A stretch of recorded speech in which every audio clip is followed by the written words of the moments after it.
Hi dears, welcome back to my channel Jeffrey world 9.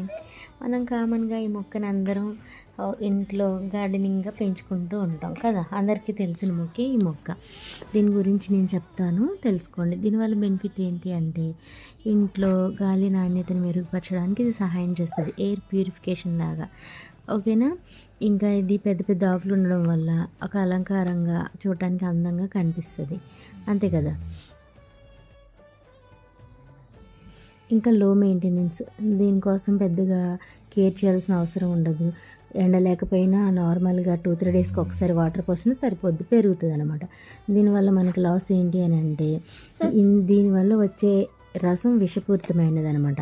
ఈ ఆకులు కానీ కాండాలు కానీ ఇలా గిచ్చి మనం పొరపాటున ఫోన్ మాట్లాడుతూ అటు వెళ్తే ఇటు వెళ్తానో నోట్లో పెట్టుకున్నామా గొంతు మంట, గొంతు నొప్పి అనేవి వస్తాయి. Be careful. చిన్నపిల్లలు, కుక్కలు ఇంట్లో ఉంటే చాలా జాగ్రత్త. ఓకేనా. Thank you watching for more videos. దీన్ని డమ్కేన్ మొక్క అని అంటారు, సాధారణంగా ఒక అలంకార మొక్క అనమాట.